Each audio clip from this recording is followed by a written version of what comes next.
Welcome back to H. അപ്പോൾ ഇന്നത്തെ video വളരെ സ്പെഷ്യലാണ്. ലക്ഷക്കണക്കിന് ഉദ്യോഗാർത്ഥികൾ മത്സരിക്കുന്ന SSC GD എക്സാമില് വിജയം നേടിയ ഒരാളാണ് നമ്മോടൊപ്പം ഉള്ളത്. നമ്മുടെ സ്വന്തം ലിജു ആണ്. കഠിനമായ പരിശ്രമത്തിലൂടെയും വ്യക്തമായ പ്ലാനിങ്ങിലൂടെയും ഈ വിജയം കൈവരിച്ച ലിജു തന്റെ വിജയ രഹസ്യങ്ങളാണ് ഇന്ന് നമ്മളോടൊപ്പം പങ്കുവെക്കുന്നത്. എങ്ങനെയാണ് പഠിക്കേണ്ടത്, ഫിസിക്കൽ ടെസ്റ്റിന് എങ്ങനെ തയ്യാറെടുക്കണം എന്നിങ്ങനെ നിങ്ങൾ അറിയാൻ ആഗ്രഹിക്കുന്ന കാര്യങ്ങളെല്ലാം ഇന്ന് നമുക്ക് ലിജുവിനോട് ചോദിച്ച് മനസ്സിലാക്കാം. ആദ്യം തന്നെ ഇത്രയും വലിയൊരു നേട്ടം കൈവരിച്ച ലിജുവിന് ആശംസകൾ. 23-ാം വയസ്സിൽ നേടിയൊരു വിജയമാണ്. അപ്പോൾ ഈ ഒരു റിസൾട്ട് വന്നപ്പോൾ ആദ്യത്തെ പ്രതികരണം എങ്ങനെ? ആദ്യം ഞാൻ ഭയങ്കര ഹാപ്പി ആയിരുന്നു. കേരളത്തിലാകെപ്പാടെ 157 വേക്കൻസി ഉണ്ടായിരുന്നുള്ളൂ CISF-ന്. ഞാൻ CISF-ന് വേണ്ടിയാണ് ഏറ്റവും അധികം ആഗ്രഹിച്ചുകൊണ്ടിരുന്നത്. CISF കിട്ടുമോ കിട്ടില്ലയോ എന്നുള്ള ടെൻഷനാണ് ഉണ്ടായിരുന്നത്. കാരണം മാർക്കുണ്ടായിരുന്നു, എന്നാലും CISF-ആണ് പ്രിഫറൻസ് കൊടുത്തിരുന്നത്. അത് കിട്ടുമോ കിട്ടില്ലയോ എന്നുള്ള ടെൻഷൻ മാത്രമാണ് ഉണ്ടായിരുന്നത്. റിസൾട്ട് വന്ന് ഞാൻ തന്നെ ഞെട്ടിപ്പോയി. എനിക്ക് CISF തന്നെയാണ് കിട്ടിയത്. അപ്പം വളരെ ഹാപ്പിയായിരുന്നു. ഞാൻ വീട്ടിൽ പറഞ്ഞപ്പോഴും വീട്ടുകാർക്കും ഭയങ്കര ഹാപ്പിയായിരുന്നു. പിന്നെ ഫ്രണ്ട്സ്, റിലേറ്റീവ്സ് ഇവരെല്ലാവരും എന്നെക്കാൾ ഉപരി നല്ല ഹാപ്പിയായിരുന്നു. SSC ഒരു ഡിഫൻസ് മേഖല അല്ലെങ്കിൽ SSC GD എന്തുകൊണ്ടാണ് സെലക്ട് ചെയ്തത്? SSC GD ഞാൻ സെലക്ട് ചെയ്യാൻ കാര്യമെന്ന് പറഞ്ഞാൽ SSC GDയിൽ മാത്രമാണ് ഒരു ഷോർട്ട് ടൈം കൊണ്ട് നമുക്കൊരു ജോബിലോട്ട് കയറാൻ പറ്റുന്നത്. പിന്നെ GDയിൽ ഡിഫൻസ് അല്ല ഞാൻ നോക്കിയത്, CISF എക്സാമാണ് ഞാൻ പ്രധാനമായിട്ടും നോക്കിയത്. കാരണം CISF എക്സാം ക്ലിയർ ചെയ്ത് കഴിഞ്ഞാൽ നമുക്ക് ഭാവിയിൽ തന്നെ ഒരു 3-4 വർഷം കഴിഞ്ഞിട്ട് പ്രൊമോഷൻ ആവാം. പ്രൊമോഷൻ അല്ലെങ്കിൽ ഡിപ്പാർട്ട്മെൻറ്റ് വൈസ് എക്സാം എഴുതാം.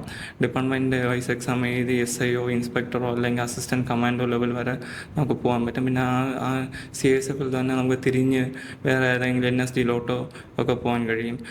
അതൊക്കെ മുന്നിൽ കണ്ടുകൊണ്ട് തന്നെയാണ് CISF ക്ലിയർ ചെയ്യണമെന്ന് വിചാരിച്ച് SSC GD തന്നെ തിരഞ്ഞെടുത്തത്. പിന്നെ ഒരു ഷോർട്ട് ടൈം കൊണ്ട് നമുക്ക് ക്ലിയർ ചെയ്ത് ജോലിയിൽ കയറാൻ പറ്റുന്ന എക്സാം SSC GD എന്ന് എനിക്ക് അറിയാമെന്നുള്ളത് കൊണ്ടാണ് SSC GD തന്നെ തിരഞ്ഞെടുത്തത്. SSC GD കുറിച്ച് പറയുമ്പോൾ ഒരു മൂന്ന് ലെവൽ ഓഫ് ടെസ്റ്റ് ആണ്. ആദ്യം റിട്ടൺ ടെസ്റ്റ്, അത് കഴിഞ്ഞിട്ട് ഫിസിക്കൽ വരുന്നുണ്ട്, അത് കഴിഞ്ഞ് മെഡിക്കൽ ടെസ്റ്റ് കഴിഞ്ഞിട്ടാണ് നമ്മൾ ഫൈനൽ റിസൾട്ടിലേക്ക് വരും. ഈ റിട്ടൺ ടെസ്റ്റ് ആദ്യത്തെ ടെസ്റ്റ് ആയിട്ടുള്ള റിട്ടൺ ടെസ്റ്റ് എങ്ങനെയാണ്? ബാക്കി ഇയേഴ്സിനെ അപേക്ഷിച്ച് ഇത്തവണ 56 ലക്ഷം പേരാണ് 2025 GDക്ക് വേണ്ടി അപ്ലൈ ചെയ്തിരുന്നത്.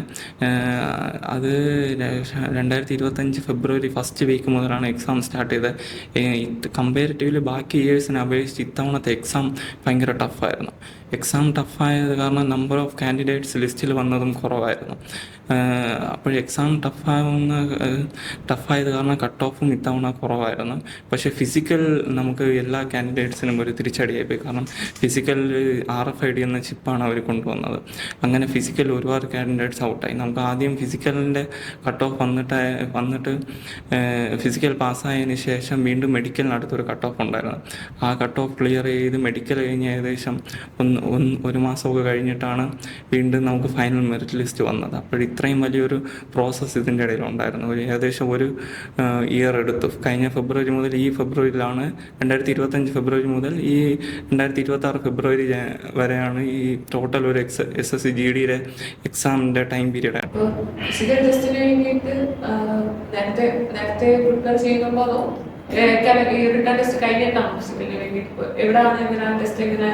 ഫിസിക്കലിന് വേണ്ടി ഞാൻ പ്രിപ്പയർ ചെയ്ത് എക്സാം കിട്ടിയതിന് റിട്ടേൺ എക്സാം കഴിഞ്ഞിട്ടായിരുന്നു. ഞാനിവിടെ നെയ്യാറ്റിങ്കര ഗ്രൗണ്ടിൽ എൻ്റെ ഒരു ടീച്ചറിൻ്റെ വീട്ടിലാണ് പ്രാക്ടീസിന് പോയത്. പിന്നെ ഫിസിക്കൽ ഏകദേശം നമുക്കൊരു 3-4 മാസത്തെ ഗ്യാപ്പ് ഉണ്ടായിരുന്നു. നമുക്ക് പള്ളിപ്പുറം CRPF ക്യാമ്പിൽ വെച്ചായിരുന്നു റണ്ണിങ് ഒക്കെ ആയിരുന്നു. റണ്ണിങ് കമ്പാരിറ്റീവ്ലി ഭയങ്കര ടഫായിരുന്നു, ഗ്രൗണ്ടായിരുന്നു. പിന്നെ RFID ചിപ്പ് യൂസ് ചെയ്താണ് നമ്മൾ ഓട്ടിച്ചത്. പിന്നെ ആ റണ്ണിങ് ഇത്രയും ടഫാവാൻ കാരണം കൂടെയാണ് റിട്ടേൺ എക്സാം ക്ലിയർ ചെയ്ത ഒരുപാട് നല്ല മാർക്കുള്ള കാൻഡിഡേറ്റ്സ് ആയാലും അവർ പുറത്താവാൻ കാരണം എല്ലാവരും വിചാരിച്ചത് ഫിസിക്കൽ കുറച്ചുകൂടെ ഈസി ആയിരിക്കും, RFID ചിപ്പൊന്നും കാണത്തില്ല എന്നൊക്കെയാണ്. പക്ഷേ ചിപ്പ് SSC കൊണ്ടുവന്നതും ഒരുപാട് കാൻഡിഡേറ്റ്സ് അതിൽ ഔട്ടാവാൻ കാരണം.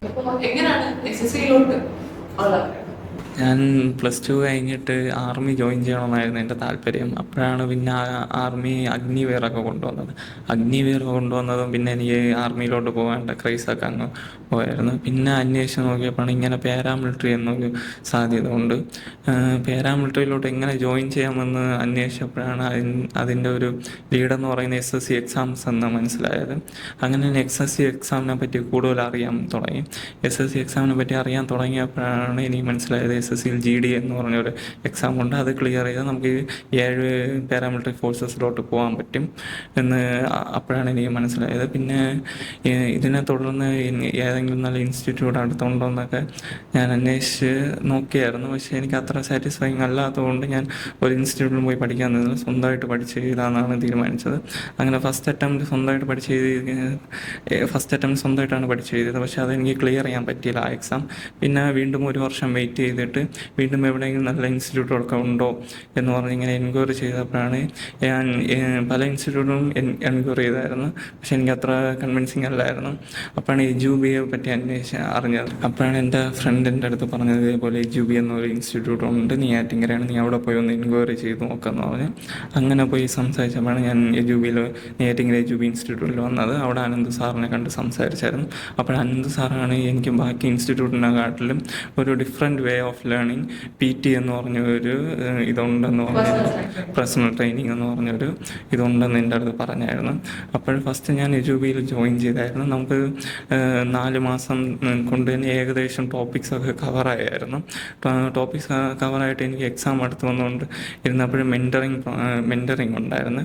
ഈ മെൻറ്ററിങ് എനിക്ക് ചെയ്തുകൊണ്ടിരുന്നത് ഗോകുൽ സാറാണ്, നമ്മുടെ അക്കാഡമിക് ഹെഡാണ്. ഈ മെൻറ്ററിങ്ങിൻ്റെ കൂടെ തന്നെയാണ് നമുക്ക് അപ്പോഴും PTയും ഉണ്ടായിരുന്നു. ഈ PT എന്ന് പറയുന്നത് പേഴ്സണൽ ട്രെയിനിങ് ആണ്. അത് എജുബിയുടെ തന്നെ ഒരു സ്പെഷ്യൽ ക്വാളിറ്റി എന്ന് വേണമെങ്കിൽ തന്നെ പറയാം. കാരണം ഈ PT കൊണ്ട് മാത്രമാണ് എനിക്ക് ഈ GD എന്ന എക്സാം ക്ലിയർ ചെയ്യാൻ പറ്റിയത്. പേഴ്സണൽ ട്രെയിനിങ് ഏകദേശം ഞാൻ പറയാൻ കാര്യം എന്ന് പറഞ്ഞാൽ 2025 ജാനുവരിയിലാണ് എനിക്ക് ഡിഗ്രിയുടെ എക്സാം ഉണ്ടായിരുന്നത്. ഡിഗ്രിയുടെ എക്സാം കഴിഞ്ഞ് ഞാൻ വന്നിട്ട് എനിക്ക് GDയുടെ എക്സാമിന് ഏകദേശം 10 ഡേയ്സേ ഉണ്ടായിരുന്നുള്ളൂ. ഈ 10 ഡേയ്സ് കൊണ്ടാണ് എനിക്ക് CASF എക്സാം ക്രാക്ക് ചെയ്യേണ്ട മാർക്കിലോട്ട് എന്നെ എജുബി എത്തിച്ചത്. ആ എജുബി എന്നെ ഈ എക്സാം ക്രാക്ക് ചെയ്യാൻ എത്തിച്ചത് തന്നെ അവരുടെ ആ സ്പെഷ്യൽ സ്ട്രാറ്റജി എന്ന് പറയുന്ന PT എന്ന് പറയുന്ന ആ സ്ട്രാറ്റജി യൂസ് ചെയ്താണ്. അതിന് ഗോകുൽ സാറാണ് എനിക്ക് PT എടുത്തത്, പേഴ്സണൽ ട്രെയിനിങ്. 1-to-1 എനിക്ക് വേണ്ടി മാത്രം 1-to-1 മെൻറ്ററിങ് ആയിരുന്നു. അതിൽ ഗോകുൽ സാറ് ഏകദേശം മോർണിംഗ് 8 മണിയൊക്കെ ആകുമ്പോൾ ഞാൻ എജുബി എത്തുമായിരുന്നു. ഈവനിങ് ഏകദേശം നൈറ്റ് 8 മണി വരെയൊക്കെ ഗോകുൽ സാർ വീണ്ടും എൻ്റെ ഒപ്പം ഇരുന്ന് എനിക്ക് ഓരോ ക്വസ്റ്റ്യനും പറഞ്ഞുതരും. ഒരു ക്വസ്റ്റ്യൻ പറഞ്ഞു തരുന്നതിനൊപ്പം തന്നെ ആ ക്വസ്റ്റ്യനും ആ ചാപ്റ്ററിലുള്ള എല്ലാ കാര്യങ്ങളും പറഞ്ഞു തന്നാണ് എന്നെ ആ ടൈം പഠിപ്പിച്ചത്. എജുബിയുടെ ഈ PT എന്ന പ്രോഗ്രാം കൊണ്ട് മാത്രമാണ് എനിക്ക് SSC GDയിലെ ഏറ്റവും നല്ല പോസ്റ്റായ CSF തന്നെ കിട്ടാൻ സഹായിച്ചത്. കാരണം CSF എന്ന് പറയുന്നത് എല്ലാവരും ആഗ്രഹിക്കുന്ന ഒരു പോസ്റ്റാണ്. അത് അത്യാവശ്യം നല്ല മാർക്ക് ഉണ്ടെങ്കിലേ അത് കിട്ടത്തുള്ളൂ. അങ്ങനെയാണ് എനിക്ക് CSF പോസ്റ്റിലോട്ട് എത്താൻ പറ്റിയത്.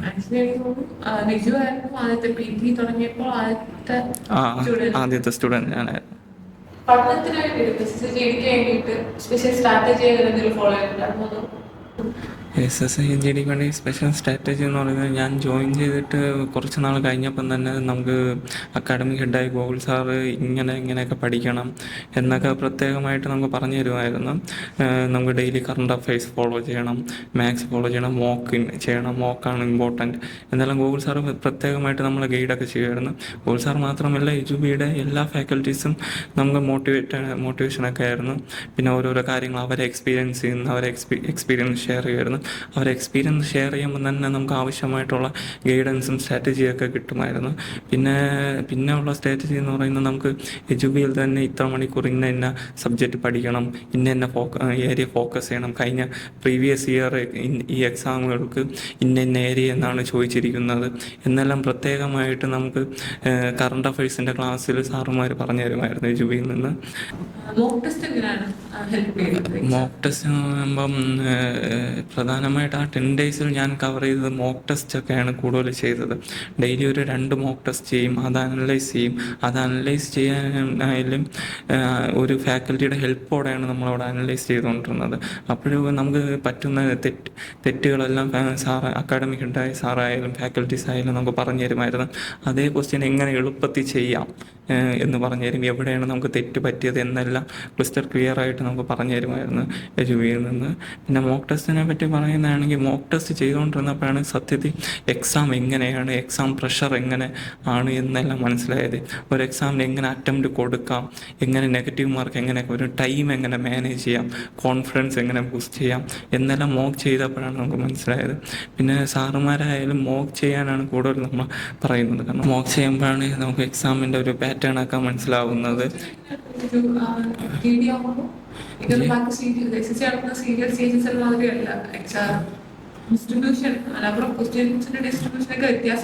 അതെ, നമുക്ക് 80 ക്വസ്റ്റ്യൻ ആണ് ഉള്ളത്.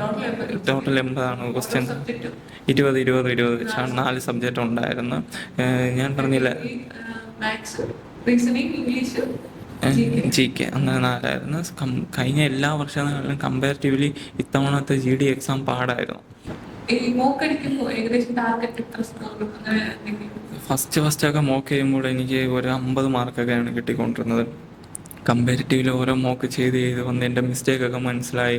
സാറുമാരുടെ ഗൈഡൻസ് എല്ലാം കൊണ്ട് തന്നെയാണ് എനിക്ക് നല്ലൊരു മാർക്കിലെത്താൻ പറ്റിയത്. ഏകദേശം ഇവിടെ നിന്ന് പോയപ്പോഴേ എനിക്ക് 100-110 മാർക്കിന് മുകളിൽ സ്കോർ ചെയ്യാൻ പറ്റിയായിരുന്നു മോക്കിന്. അപ്പോഴെനിക്ക് ഒരു കോൺഫിഡൻസ് ഉണ്ടായിരുന്നു GDയിൽ എനിക്ക് ഞാൻ ആഗ്രഹിച്ച പോസ്റ്റ് തന്നെ കിട്ടുമെന്ന്. പിന്നെ CSFലോട്ട് എത്താൻ വേണ്ടി എനിക്ക് അത്രയും മാർക്ക് വേണമായിരുന്നു. കാരണം കോമ്പറ്റീഷൻ അത്രയും കൂടുതലായിരുന്നു. കാരണം GD എന്ന് പറയുന്ന എല്ലാ യങ്സ്റ്റേഴ്സും നോക്കുന്ന ഒരു എക്സാമാണ്. ഏറ്റവും എളുപ്പത്തിൽ എങ്ങനെ ഒരു സെൻട്രൽ ഗവൺമെൻറ് ജോബ് നേടാമെന്നുള്ളതിന് SSC GD ആണ് ഒരു എക്സാമ്പിൾ. അപ്പോൾ ആ എക്സാമിന് വേണ്ടി അത്യാവശ്യം കോമ്പറ്റീഷൻ ഉള്ളത് കൊണ്ട് അത്യാവശ്യം നല്ല കട്ട് ഓഫൊക്കെ ഉണ്ടായിരുന്നു. പിന്നെ ആ കട്ട് ഓഫിലോട്ട് എത്താൻ എന്നെ സഹായിച്ചത് പേഴ്സണൽ ട്രെയിനിങ് എന്ന് പറയുന്ന ഈ PT പ്രോഗ്രാമാണ്. പിന്നെ മോക്ക് ചെയ്യുമ്പോഴാണ് നമ്മൾ എവിടെയാണ് നമ്മൾ ഫോൾട്ട്, എവിടെയാണ് നമുക്ക് കിട്ടാത്തത്, ക്വസ്റ്റ്യൻസ് ഒക്കെ ഏതൊക്കെ മേഖലയിൽ നിന്നാണ് വരുന്നത് എന്നെല്ലാം നമുക്ക് മനസ്സിലാക്കാൻ പറ്റുന്നത്.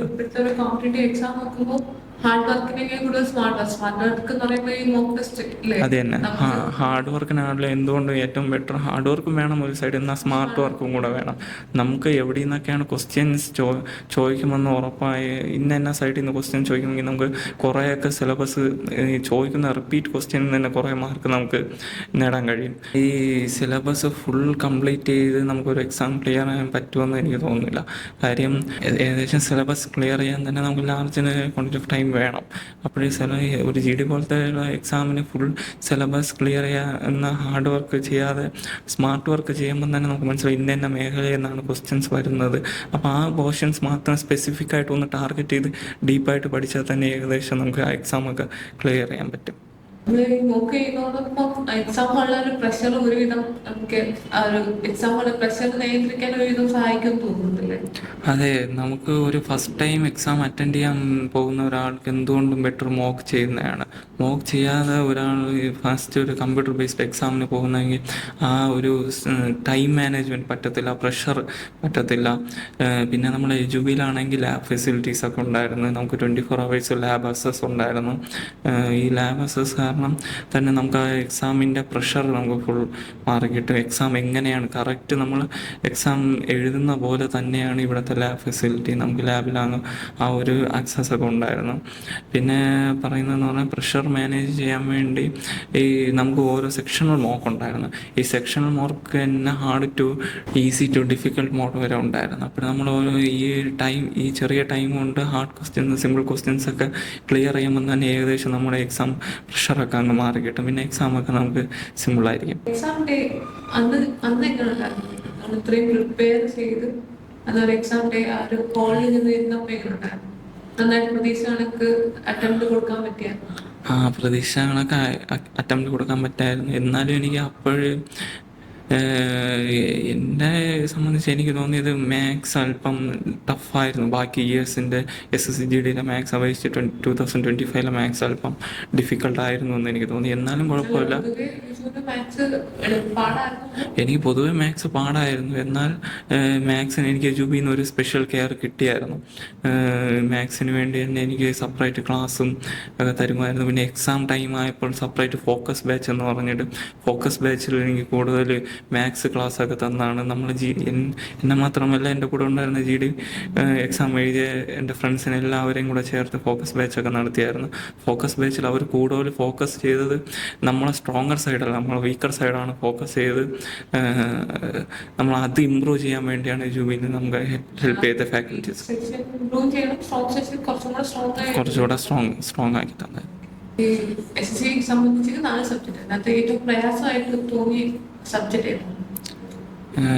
മേഡം, ഞാൻ നേരത്തെ പറഞ്ഞ പോലെ എനിക്ക് പാടായിരുന്ന സബ്ജക്റ്റ് മാത്സ് ആയിരുന്നു. പക്ഷേ ഈ മാത്സ് പാടായിരുന്നെങ്കിലും എനിക്ക് ഏകദേശം എക്സാമിന് മുന്നേ തന്നെ 4 മാസത്തോളം ക്ലാസ് ഉണ്ടായിരുന്നു. 4 മാസത്തിൽ മാത്സ് എല്ലാം ഏകദേശം കംപ്ലീറ്റ് ആക്കിയായിരുന്നു.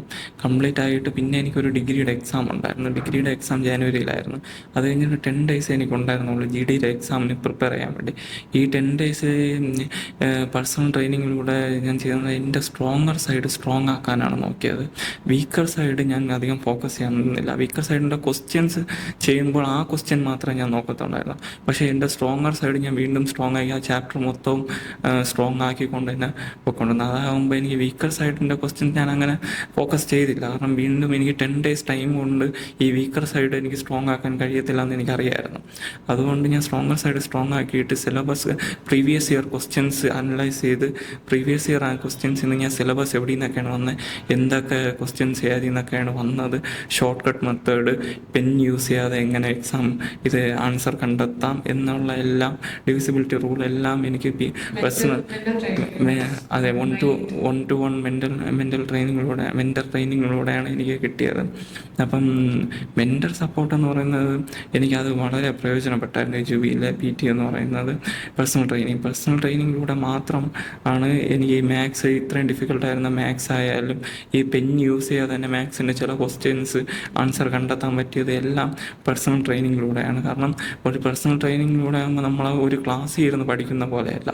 കാരണം ഒരു മെൻറ്റർ, നമുക്ക് വേണ്ടി ഒരു മെൻറ്റർ മോർണിംഗ് മുതൽ ഈവനിങ് വരെ കാണും. ഒരാൾക്ക് ഒരു മെൻറ്റർ.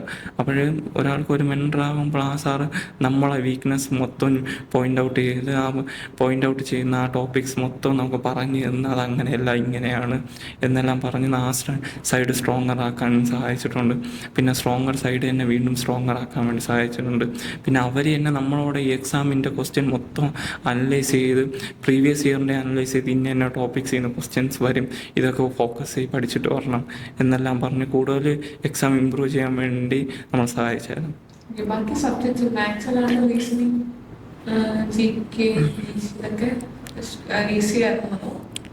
റീസണിങ്ങിനെ പറ്റിയൊന്നും എനിക്ക് എജുബിയിൽ വരും മുമ്പ് അത്ര ഡീപ്പായിട്ടൊന്നും അറിയത്തില്ലായിരുന്നു. അതെല്ലാം എജുബിയിൽ നിന്ന് തന്നെയാണ് നമ്മളെ ഫാക്കൽറ്റി ശരത് സാറൊക്കെയാണ് നമ്മൾ നന്നായിട്ട് ആ ടൈം പഠിപ്പിച്ചത്. റീസണിങ് ഒക്കെ ഞാൻ ഓവറോൾ മാത്സിനെ വെച്ച് കമ്പയർ ചെയ്യുമ്പോൾ റീസണിങ് ഒക്കെ ഞാൻ സ്ട്രോങ് ആയിരുന്നു. റീസണിങ് ഇംഗ്ലീഷും ഞാൻ സ്ട്രോങ് ആയിരുന്നു. GK ഞാൻ അങ്ങനെ ഫുൾ പഠിക്കണമെന്നൊന്നും വിചാരിച്ചില്ല. റിപ്പീറ്റഡ് ഓരോരോ ടോപ്പിക്സ് ഓരോ ഇയറിൽ റിപ്പീറ്റ് ആയിട്ടുള്ള സൈഡിൽ നിന്ന് മാത്രമാണ് ഞാൻ സ്ട്രോങ് ആക്കി കൊണ്ടുപോയത്. അതേപോലെ തന്നെ ഞാൻ വിചാരിച്ച നമ്പർ ഓഫ് ക്വസ്റ്റ്യൻസ് തന്നെയാണ് എനിക്ക് എക്സാമിലും വന്നതും. എനിക്ക് അത്ര എമൗണ്ട് ഓഫ് ക്വസ്റ്റ്യൻസ് തന്നെയാണ് ഞാൻ അറ്റംപ്റ്റ് കൊടുത്തത്. ഞാൻ പ്രതീക്ഷിച്ച മാർക്കിൽ എനിക്ക് എത്താൻ സഹായിച്ചു. ഞാൻ എല്ലാ ക്വസ്റ്റ്യനും പഠിച്ച് GK ഫുൾ കംപ്ലീറ്റ് ചെയ്തുകൊണ്ട് പോകണമെന്നൊന്നും ഞാൻ വിചാരിച്ചു. കാരണം എനിക്ക് 10 days ഉള്ളൂ. 10 days കൊണ്ട് ഞാൻ സ്ട്രോങ് ആയിരുന്ന സൈഡ് സ്ട്രോങ് ആക്കുകയാണ് ചെയ്തത്. അല്ലാതെ വാരി വലിച്ചിരുന്ന് ഫുൾ സിലബസ് കംപ്ലീറ്റ് ആക്കണമെന്ന് ഒന്നും വിചാരിച്ചില്ല. ഫോക്കസിന് ഓരോ സബ്ജക്റ്റിനും ഇപ്പൊ മാത്സിന് ഇത്ര സ്കോർ ചെയ്യണം, ഇംഗ്ലീഷിൽ ഇത്ര സ്കോർ ചെയ്യണം എന്നൊരു കാൽക്കുലേഷൻ ഉണ്ടായിരുന്നു. അതെ, എനിക്ക് ഞാൻ കാൽക്കുലേറ്റ് ചെയ്തിട്ട് പോയെന്ന് പറഞ്ഞാൽ ഒരു റീസണിങ്ങിന് ഫുൾ ക്വസ്റ്റ്യൻ അറ്റംപ്റ്റ് കൊടുക്കണം, മാത്സിന് ഒരു 15 ക്വസ്റ്റ്യൻ, ഇംഗ്ലീഷിന് ഒരു 10 മുതൽ 15 അകത്തുള്ള ക്വസ്റ്റ്യൻസ്, പിന്നെ GK ഒരു 5 ക്വസ്റ്റ്യൻസ്. ഇതൊക്കെ തന്നെയാണ് ഞാൻ എയിം ചെയ്ത് പോയിരുന്നത്, ക്വസ്റ്റ്യൻ അറ്റംപ്റ്റ് കൊടുക്കണമെന്ന്. അതേപോലെ തന്നെ എനിക്ക് കൊടുക്കാനും സാധിച്ചു. അപ്പോഴാണ് എനിക്ക് ഇത് CSFലോട്ട് എത്തേണ്ട സ്കോർ എനിക്ക് കിട്ടിയത്. അതിനപ്പുറം കൂടുതലും ടോട്ടൽ ഒരു 100 അടുപ്പിച്ച്. അതെ അതെ. ഇത് കഴിഞ്ഞിട്ടിപ്പോ എനിക്ക് തോന്നുന്നു ഒരുപാട് ആൾക്കാർക്ക് റിട്ടേൺ ടെസ്റ്റ് കഴിഞ്ഞ് ഫിസിക്കലിന്റെ ക്രൈറ്റീരിയ ഫിസിക്കൽ നമുക്ക് 24 മിനിറ്റ്സിൽ 5 കിലോമീറ്റർ റണ്ണിങ് ആണ്. 5 കിലോമീറ്റർ റണ്ണിങ് ഒരു ഐറ്റം വേണ്ട. അത് കഴിഞ്ഞിട്ട് പിന്നീടാണ് മെഡിക്കൽ ടെസ്റ്റ്. അതെ, മെഡിക്കൽ ടെസ്റ്റ് മെഡിക്കൽ ടെസ്റ്റിന് മുമ്പേ നമ്മൾ ഏതെങ്കിലും ഒരു ഹോസ്പിറ്റലിൽ പോയി നമ്മൾ ഫുൾ ബോഡി ചെക്കപ്പ് ചെയ്യുന്നത് നല്ലതായിരിക്കും. ENT പരമായിട്ടായാലും ബ്ലഡ് ചെക്കപ്പ് ആയാലും യൂറിൻ ചെക്കപ്പ് ആയാലും ചെയ്യുന്നത് നന്നായിരിക്കും. കാരണം നമ്മൾ മെഡിക്കലിന് പോകുമ്പോൾ നമുക്ക് ഇപ്പം ഒന്നീ BSF വള്ളക്കടവ് അല്ലെങ്കിൽ CRPF പള്ളിപ്പുറം സെൻറ്റേഴ്സിൽ വെച്ചായിരിക്കും നമുക്ക് മെഡിക്കൽ. അവിടെ എന്ന് പറഞ്ഞാൽ നമ്മൾ ബ്ലഡ് ടെസ്റ്റ് ആയാലും ഫുൾ ബോഡി ചെക്കപ്പ് ആയാലും യൂറിൻ ചെക്കപ്പ് ആയാലും അവർ ഫുൾ നടക്കും. എന്തെങ്കിലും ഒരു അവർ തന്നെ നടത്തും. ഒരു ചെറിയ എന്തെങ്കിലും വേരിയേഷൻ ഉണ്ടെങ്കിൽ അവർ റീമെഡിക്കലിന് കൊടുക്കും, ചിലപ്പോൾ അൺഫിറ്റ് തന്നെ ആക്കും. റീമെഡിക്കൽ അൺഫിറ്റ് എല്ലാം നമുക്ക് എന്തെങ്കിലും അവർക്കൊരു ചെറിയ മൈന്യൂട്ട് നമ്മളെ ബോഡിയിൽ എന്തെങ്കിലും ചേഞ്ചസ് എന്തെങ്കിലും തോന്നിയാൽ അവർ റീമെഡിക്കൽ അടിക്കും. ഞാൻ റീമെഡിക്കലിന് പോയപ്പം തന്നെ ഏകദേശം 50 പേരെയാണ് ഒരു ദിവസം റീമെഡിക്കലിന് വിളിച്ചിരുന്നത്. 50 പേരിൽ ഏകദേശം 28 പേരൊക്കെ പാസ്സാവുന്നുണ്ടായിരുന്നുള്ളൂ. 22 പേർക്കും എന്തെങ്കിലും ഒരു കാരണം കൊണ്ട് റീമെഡിക്കൽ അടിക്കുന്നുണ്ടായിരുന്നു. ഞാൻ BSF വള്ളക്കടവായിരുന്നു എനിക്ക് മെഡിക്കൽ ആയിരുന്നത്. ഇപ്പം നമുക്ക് ബ്ലഡിൽ കൗണ്ട് കുറവാണെങ്കിലോ അങ്ങനെ എന്തൊരു മൈന്യൂട്ട് കാര്യമായാലും അവർ ചെക്ക് ചെയ്തിട്ടേ നമ്മൾ മെഡിക്കൽ പാസ്സാക്കത്തുള്ളൂ. അതുകൊണ്ട് മെഡിക്കൽ ഫിസിക്കലും റിട്ടേണും എക്സാം പോലെ തന്നെയാണ് മെഡിക്കലിന് ഇമ്പോർട്ടൻസ് ഉണ്ട് SSGDയുടെ. കാരണം SSGDക്ക് മെഡിക്കലിന് അത്ര ഇമ്പോർട്ടൻസ് കൊടുക്കുന്നതെന്ന് പറഞ്ഞാൽ നമ്മൾ ആഫ്റ്റർ മെഡിക്കൽ നമ്മൾ പോകുന്നത് ഒരു ലോങ് ടൈം ട്രെയിനിങ്ങിന് വേണ്ടിയാണ് പോകുന്നത്. നമുക്ക് ട്രെയിനിങ് സമയത്ത് ഒരു ബുദ്ധിമുട്ട് ഉണ്ടാകാതിരിക്കാൻ വേണ്ടി അവർ അത്രയും കെയർ ആയിട്ട് തന്നെയാണ് മെഡിക്കൽ നോക്കുന്നത്. അത്രയും സ്ട്രിക്റ്റ് ആയിട്ടാണ് മെഡിക്കൽ നോക്കുന്നത്. എസ്പെഷ്യലി അവർ പ്രധാനമായിട്ട് നോക്കുന്നത് കളർ ബ്ലൈൻഡ്നെസ്സും ഐ ചെക്കപ്പാണ്. നമ്മളൊരു എക്സാമിന് പ്രിപ്പയർ ചെയ്യും മുമ്പേ GDയിൽ പ്രിപ്പയർ ചെയ്യുമ്പോൾ കളർ ബ്ലൈൻഡ്നെസ്സും ഐ ടെസ്റ്റ് നടത്തിയിട്ട് പ്രിപ്പയർ ചെയ്യുന്നതായിരിക്കും നല്ലത്. അല്ലെങ്കിൽ നമ്മുടെ ഹാർഡ് വർക്ക് ചുമ്മാ വേസ്റ്റാണ്.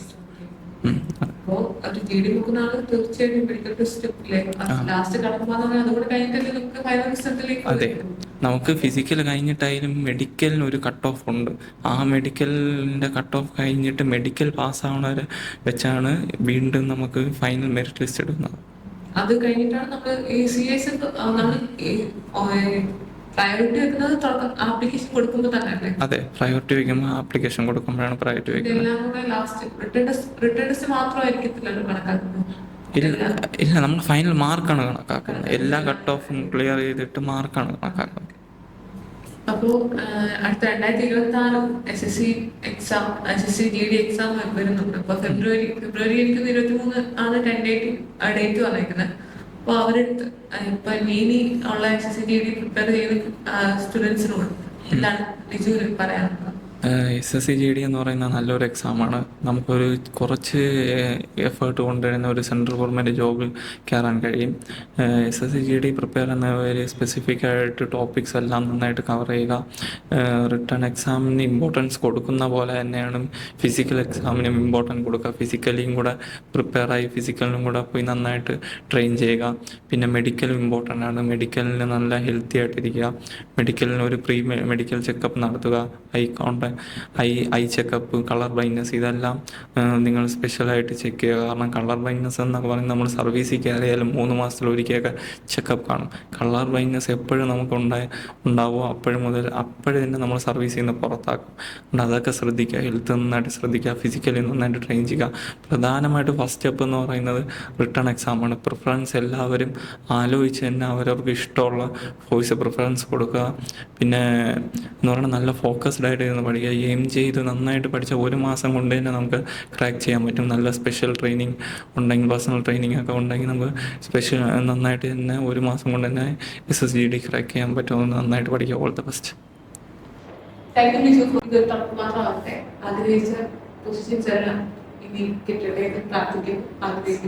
ഈ വർഷവും ഇനി വരാൻ പോകുന്ന വർഷവും SSC റെയിൽവേ എക്സാംസ് പ്രിപ്പയർ ചെയ്യുന്നവർക്ക് ലിജുവിന്റെ ഒരു വിജയം വളരെയധികം ഹെൽപ്ഫുൾ ആവട്ടെ എന്ന് ആശംസിക്കുന്നു.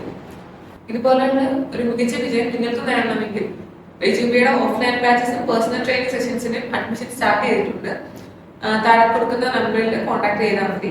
മറ്റൊരു വീഡിയോ മറ്റൊരു വിജയമായിട്ട് ഉടനെ തന്നെ കാണാം. Thank you.